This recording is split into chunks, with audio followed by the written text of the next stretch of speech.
Movie prequels are a money man's dream. They're easy to write, they're easy to market, and they offer an opportunity to fix a multitude of sins. Troublesome actor? Recast them with a younger alternative. Worried about the film making money? You can just pander to the same people who loved what came before. Not got an idea for a plot? Don't worry, having the original movie as an endpoint excuses a lack of narrative purpose. Excellent! Except, sometimes it isn't. I'm Ben from Whatculture, and here are 9 movie prequels that created massive plot holes. Number 9. Kirk's multiple birth dates. Thanks to its time-traveling plot, J.J. Abrams' reboot of Star Trek is mostly rather impenetrable to plot holes, and any continuity issues can be batted away. It can't fix everything, though, like the issue of Kirk's birth. The Shatner version was born on Earth on March the 22nd, 2233. Yet in the alternate reality, he's born in space a couple of months earlier, which makes no sense since his mother was going into labor before Nero even attacked. That's just sloppy craftsmanship.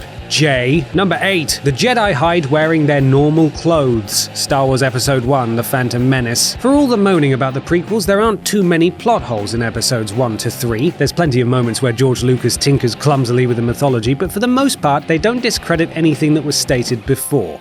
They just made some naff films. One of the most accepted additions to the Star Wars canon the prequels made was that the standard Jedi garb was the moth-eaten cloths worn by Yoda and Obi-Wan whilst in exile. This sort of makes sense, but it creates a rather major issue. When the Jedi Order is attacked and the few survivors have to go into hiding, why do they continue to wear their Jedi robes? Surely the first course of action when going into exile would be to not look like a Jedi, fools. Number 7. What's up with all the different bishops? Alien vs. Predator. Blame this on Lance Henriksen needing a paycheck. Henriksen first appeared as Bishop in Aliens, then popped up at the end of Alien 3 as Bishop 2, the human creator of his earlier character. That's already a bit tenuous, but fits the timeline.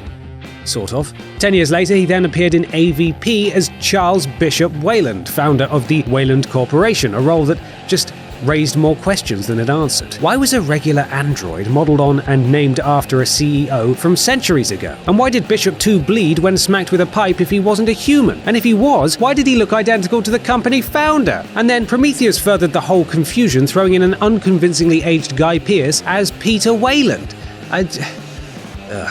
Number 6. Mike forgets when he met Sully. Monsters University. The central story of Monsters University is the right kind of prequel, as it's standalone and feels like an arc that can work independently of what everyone knows happens later. Sadly, it still has plot hole problems. In the seminal Monsters Inc., Mike quips to Sully that he's been jealous of his good looks since the 4th grade, and when Monsters University kicks off with a 4th grader age Mike on a school trip, it appears as though the film's going to pay off on this throwaway line. Except it doesn't. The pair meet as college freshmen with no elementary school antics ever discussed. Number 5. Who built the motel? Psycho 4. A prequel to Psycho was always totally unnecessary since the original more than satisfyingly explains how Norman Bates became a cross-dressing killer. Any prequel would have to be a complete reimagining or a completely pointless retread of what was already established. Either way, they f***ed it up. In Psycho, when chatting with future victim Marion Crane, Norman reveals it was his mother's lover's idea to build the motel, yet when the boyfriend turns up in the prequel, the worst place to stay in the Tri-County area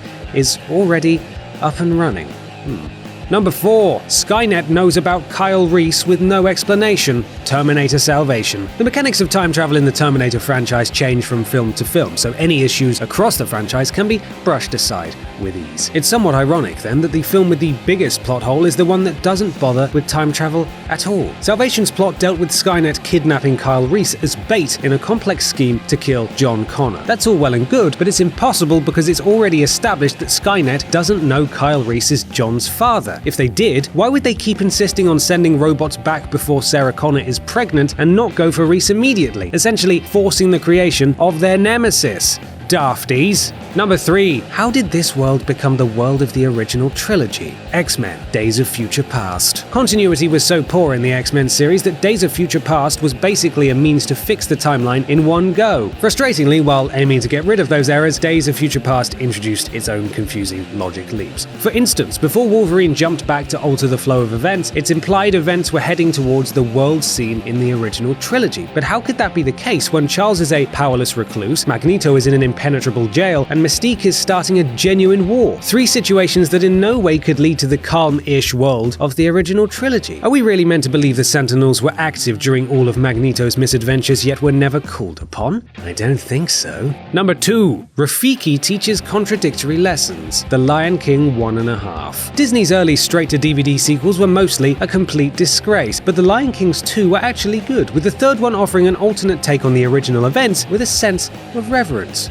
Well, mostly. The Lion King 1.5 details the lives of Timon and Pumbaa before they met Simba, seeing them unwittingly interact with earlier events in the film. It's nice, but one key plot point goes too far and mucks the whole series up. It turns out Hakuna Matata, the catchy mantra that totally waylays Simba from facing his past, was given to Timon by Rafiki, the same baboon who'd later convince an older Simba it was the wrong outlook on life. So, does he just go wandering around throwing out random contradictory philosophy to anyone who'll listen? I suppose you could call him a contradictory condescending life lesson baboon for whackers. Hashtag contradictory condescending life lesson baboon for whackers. Number 1. Gandalf is a forgetful idiot. The Hobbit trilogy. Even though there were plenty of the Lord of the Rings characters not in Tolkien's original book present in the Hobbit films, for the most part that didn't mess with their later appearance. In fact, the character Jackson bungled the most was one of the few who'd actually play a prominent role in both stories and shouldn't be too hard to get right. At the start of the Fellowship of the Ring, Gandalf has to rush off to Minas Tirith to research Bilbo's One Ring and comes to the shocking conclusion that Sauron has returned. Which really shouldn't be all that surprising given he faced the Necromancer in the Desolation of Smaug, correctly identifying him as the Dark Lord. Obviously Gandalf isn't an all-knowing being, shown to have his vices and logical oversights in the original trilogy. But after The Hobbit it looks like he followed Radagast's lead and spent the intervening years eating memory-altering mushrooms. And that's our list. Are there any other prequel plot holes we missed off? Let us know in the comments below and don't forget to like, share and subscribe. You can even follow me here on Twitter if you fancy.